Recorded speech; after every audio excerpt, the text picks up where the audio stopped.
The last video on Faraday's law focused on induced currents, if you had like a loop of conducting wire. But I want you to think about the following for this video.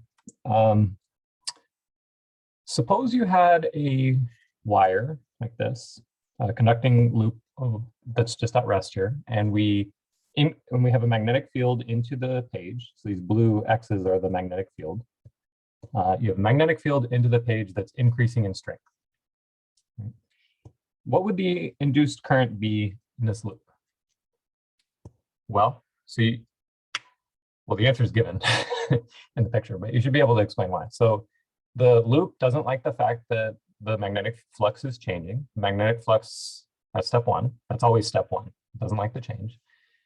And it tries to resist the change. So step two is think about what's the direction of the flux and whether it's increasing or decreasing. So the magnetic flux is into the loop and increasing. So it doesn't like, the loop doesn't like that, and it's going to try and oppose the change. So it's going to try and create a magnetic field that points out of the screen towards you. And the way we do that is by inducing a counterclockwise current. So that's why we have these labels I, is counterclockwise. Now, what we're going to emphasize in this section is that, well, what happens if you don't actually have a loop of wire there? If that's the case, then there's no current. Like there might not even be any charges there in the first place, right? There might just be empty space right there. So there's no charges that could move. But the point here is that the whole reason that current went around here in the first place was because there was actually an electric field that was set up. So not only was there an induced current, but really the induced current came from an induced electric field. And that's the more fundamental thing that's going on here. So the summary of this section is that a changing magnetic field can induce an electric field. A changing magnetic field creates an electric field. And if the first question that pops in your head is, well, can a changing electric field create a magnetic field? The answer is also yes, but we're not focusing on that in this video. So what's actually going on here is that the changing magnetic field is inducing an electric field that's circling around in the counterclockwise direction. Now, this is really weird, and your book points this out right away. The induced electric field is peculiar in a way different. So this is a different electric field than what we've seen before, because what we've seen before is that the electric field is conservative, or in other words, there exists electric potential function.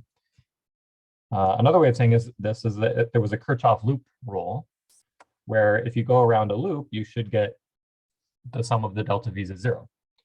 Well, if you follow along the electric field, the potential should be decreasing, decreasing, decreasing, decreasing. All of a sudden, you're back to your starting point. So, has the potential gone down, or are we back to the same electric potential as original? All right, so Kirchhoff loop rule kind of breaks down. It breaks down in the sense that the sum of the delta V's is no longer 0 for a loop, because the induced electric field here is non-conservative. So in the electrostatic case, electric field's conservative. In this dynamical case, where things are changing over time, the electric field is not conservative anymore. You can't just talk about the electric potential at this point in space.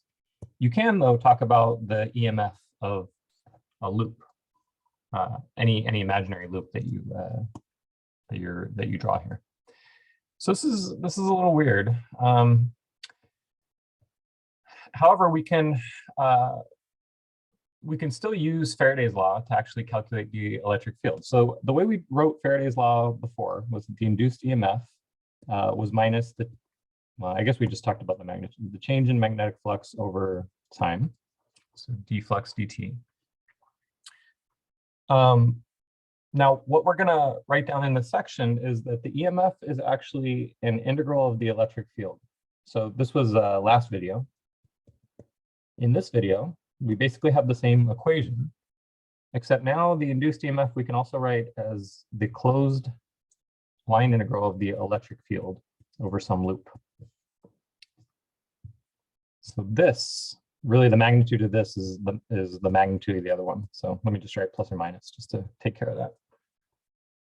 Or you could put absolute value signs on both sides, and in a direction such that Lenz's law is satisfied. So a changing flux will create an electric field that circles around. That's basically what this section's all about with the induced electric fields.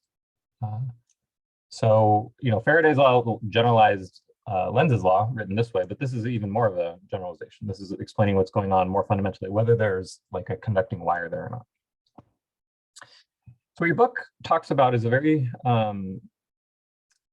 so they simplify, like the flux you can write this way as long as the area is constant and it's just a changing magnetic field. So like if you have the loop that's just stationary, like with that last problem, loop stationary, but it's a changing magnetic field strength. So you can simplify it that way. And then they say, okay, but for this particular problem, if the magnetic field is like a cylindrical region or a circle, and then the magnetic field is just going through everywhere and constant in space, then there's an azimuthal symmetry of the magnetic field, and that implies that the electric field should be azimuthally symmetric too. So in other words, there's something symmetric going on for that particular problem. And because of that, we can actually simplify what this integral of the electric field is, and we can solve for the electric field as a function of distance. And what you find is that the electric field as a function of distance, it increases linearly, and then it drops off. So where do they talk about the outside? Here's the inside.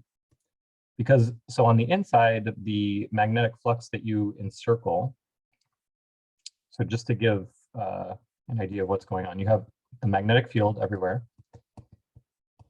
And then we're taking like a loop that's like right here to try and calculate the electric field. And so we have integral of E dot ds is equal to change in flux over time. And this is the area of the loop, pi r squared times dp dt. And on the left-hand side, you have the electric field times the radius, 2 pi r. So the electric field is proportional to r, as long as the flux that you enclose is proportional to the radius of your loop. But at a certain point, you get outside the region, and the flux that you enclose is constant and equal to capital R, in which case the electric field drops off like 1 over r. Right. So this graph is proportional to r at first, and then proportional to 1 over r on the outside. So in other words, the electric field strength, the induced electric field, gets stronger and stronger up until you get to the edge, and then it gets weaker and weaker, according to these proportionalities right here. Yeah, and then directions from Lenz's law. Okay, let's see how this works in an example problem. So here we have this circular magnetic field region. And so we're implying that we can use the symmetric result. We can use this result on the right-hand side here. So we're told something about the strength of the induced electric field at this point right here, which is halfway out to the edge. They give us the value. What's the direction of the induced electric field? This is part A. So to do this, think about a circle right here. So the way that I think about this is like, what if you had a loop of wire right there? So a loop of wire doesn't actually exist there, but just imagine there was, because it's easier to actually think about something physically there to apply Lenz's law. So for Lenz's law, so the magnetic field's coming out at us from the screen, magnetic field's coming out towards you, and it's decreasing in strength. So the loop doesn't like this. It's going to try and restore the magnetic field. So the induced field is also going to come out of the screen. And the way for it to do this is for the conventional current or the electric field to circle around this direction. So this is the direction of the induced electric field. It has to circle around counterclockwise so that the induced field points out of the screen to try and restore the decreasing magnetic flux that's coming out of the screen. Okay, so the answer here for part A, according to that whole explanation, is so it's counterclockwise if you look at the whole, all the points together, but we want to focus in particular at point P. So it's counterclockwise overall. That's not the answer to part A. Part A is looking at point P, in which case the electric field is down. P at point A is downwards.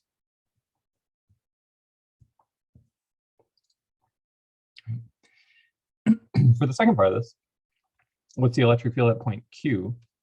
Well, it's also going to point downwards. It's also, if you drew a bigger circle, the electric field would also point downwards at point Q.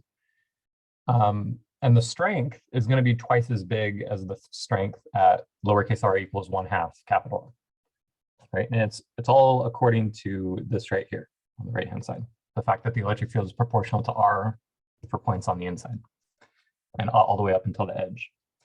So it looks like E at Q is double the electric field at point P. So it looks like this is 2.0 volts per meter, also downwards.